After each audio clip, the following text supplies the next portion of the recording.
It is a Sunday here in Central New York. A lot of folks, well, sitting back, relaxing, maybe getting ready for a work week. That's what most people do on a Sunday. But for race car drivers in March, usually it means a busy workday in the shop, and that is the case for 63-year-old Bret Belden. That's right, math stinks sometimes. He's been racing since 1978, so he will be coming into his 46th season behind the wheel. Fourth in points last year at Utica Rome, had a win there, had a couple of wins at Brookfield, one at Afton as well. He will be back this year at Utica Rome. He's got a new car in his shop that he's actually working on, sharing some parts that he had before, so he's got some work to do. Bret, how we doing?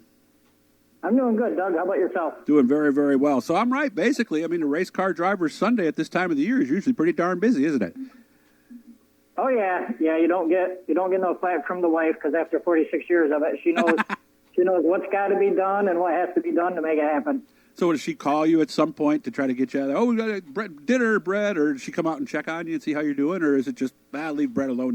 He's in his happy place right now. No, she knows I'm in my happy place, and to be honest with you, I wasn't here an hour, and she texted me and said supper's in the crock pot and blah blah blah, so don't have to worry about nothing. There you go. That's perfect, right? It's in the crock pot. It's going to be warm no matter when you come in. So there's something to be said for that. Fourth in points, one win. Of course, you had some wins at Brookfield and also at Afton. How was last year for you? Last year was good. We ran real well at Utica. I mean, we only had one win there, and that was right toward the end of the year. And the car was really good. We had all top fives for the first quarter of the season. And then I don't know. I don't know if I tried changing a little bit too much. It seemed like we struggled a little bit in the middle, and then went back to the basics and started to come back around and got the car going good again, and had a really good finish to the season. Anything you could do to beat Jay, Josh, and Bo? They were ahead of you in the point standings last year. Is what you're doing now in this newer chassis possibly going to get you another championship? I definitely think it'll help because I got a Manimal chassis built by Nick Stone, and there's a couple updates on this chassis. I do believe that'll help with the car as far as the handling issues and stuff. So we're really looking forward to it. Now, you're almost putting a new frame underneath it because you're using the rear end, the transmission, and the engine from last year's car, correct? Yeah, we took that stuff over to Paul Jensen's, got it freshened, and we took all the parts off. Anything that, like bearings and stuff like that, if they need to be changed and stuff, we change them. And thanks to Travis Welch for the car and the new chassis and everything, he's getting a new fresh power plant to put under the hood. Nice. At Ted's Body Shop, and I appreciate them for that. So we should have all fresh equipment. It's going to be a fun year, I believe. So what's left to do as you look at the car right now? I got quite a bit, Doug. I mean, like I say, it's bolt-on parts, and I just started probably a couple days ago, and I mean, we're probably a quarter of the way there, you know. I mean, everything, this chassis is basically the same thing as what we had. So, I mean, even the dashboard bolts in and everything. So really? It's really not, it's just putting the pieces of the puzzle back together, checking parts over and make sure nothing's cracked or broke so that we'll be ready not to have a DNF because of used parts. Back to Utica Rome, and I understand there is a 6-race series with Fonda. Might you do that?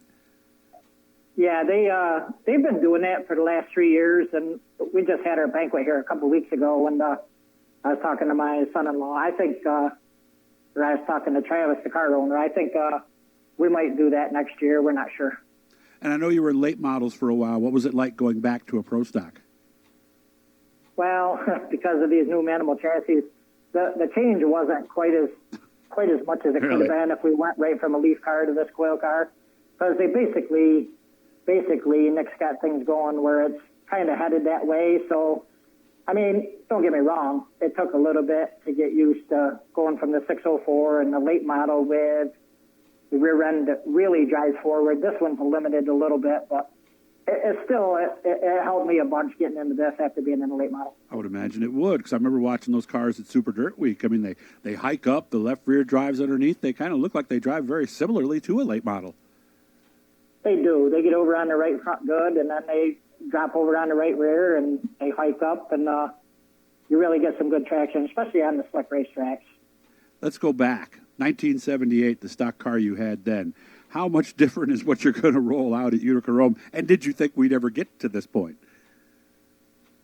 Back then, I didn't know where I was going, being in the first year racing, but to get to this point, I believe so, just because of the modern technology. You know, I mean, everything's just going so far. But as far as the first race car, Doug, it was a Mach 1 that my cousin had, and we gutted it out. Same stock leaf springs. All we did is put a great big right front spring in it and go out and race. You know, That was it, huh? And we were Okay. racing for trophies. And those were DOT tires back then too, weren't they? Or no? Or were they race tires? Yeah, They were. the rear tires. And matter of fact, it was at Brookfield Speedway. The rear tires were recap snow treads. So every now and then you hit a peel off from that recap going down the backstretch or something when somebody's tire would fall apart, right? Yeah, and then you'd have to find another one. Yeah, exactly. So lots been made about rule changes, and I don't know enough about this. So I'm coming in, I'm just trying to gather information. What are the biggest things with the rule changes that have made people, well, pay attention? I'm not going to say upset or happy. Yeah, the rule changes. We actually went to the rules meeting at Dirt, and they changed a couple things. They got a deck height rule and a spoiler rule. They had everybody up in arms. I mean, it just things are moving forward, Doug, and I guess I get what they're trying to do. They're trying to slow it down, and Nick Stone builds chassis, and he's trying to make them go faster. Well, that's what racing's all about. So I guess I'm kind of stuck. I personally have been in racing long enough that this is probably like the third time this has cycled through, and it's gotten to the point where, well, it's gone too far. We got to back it up. You know how hard it is to back it up once you got all these chassis out there that are like this. Exactly. It's going to get to the point where, I mean, 2 or 3 times you've seen late models at Fulton. 2 or 3 times you see it get all the way to pro stocks, and the dwindles in the class, the people dwindle, and the class ends up leaving, and they start with a hobby stock, but it's that cycle all over again where eventually Fulton just went back to the hobby stocks. It's gonna keep going, and it's gonna get to this point. I've seen it happen like 3 or 4 times. My opinion, Doug, because I mean everybody sees it, and it's in the full-bodied cars. You know, I mean the modifieds are modifieds. The sportsmen, well, they brought them back to a crate motor. Yep. Maybe did some other things, you know. But I remember when you went to pro stocks, but that wasn't as big a jump as what we've had now, is it? Isn't today? No, absolutely not. Of course, I also look at car counts, and especially for the series, I see them lower. So if you're at the other end, you say, we've got to do something. So do you make them more sophisticated, or do you back them down? I guess that's the million-dollar question, right?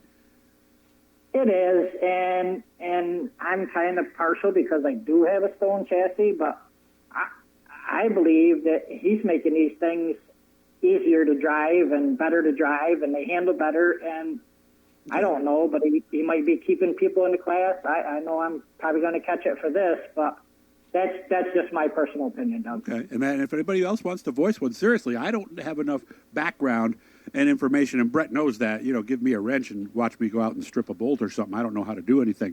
So I'd like to get your impressions on that. So please send me a message or get a hold of me on Facebook, and I'd be happy to do that. Little over a minute. I know you got a lot of folks that help you out, Bret. Who's on board this year?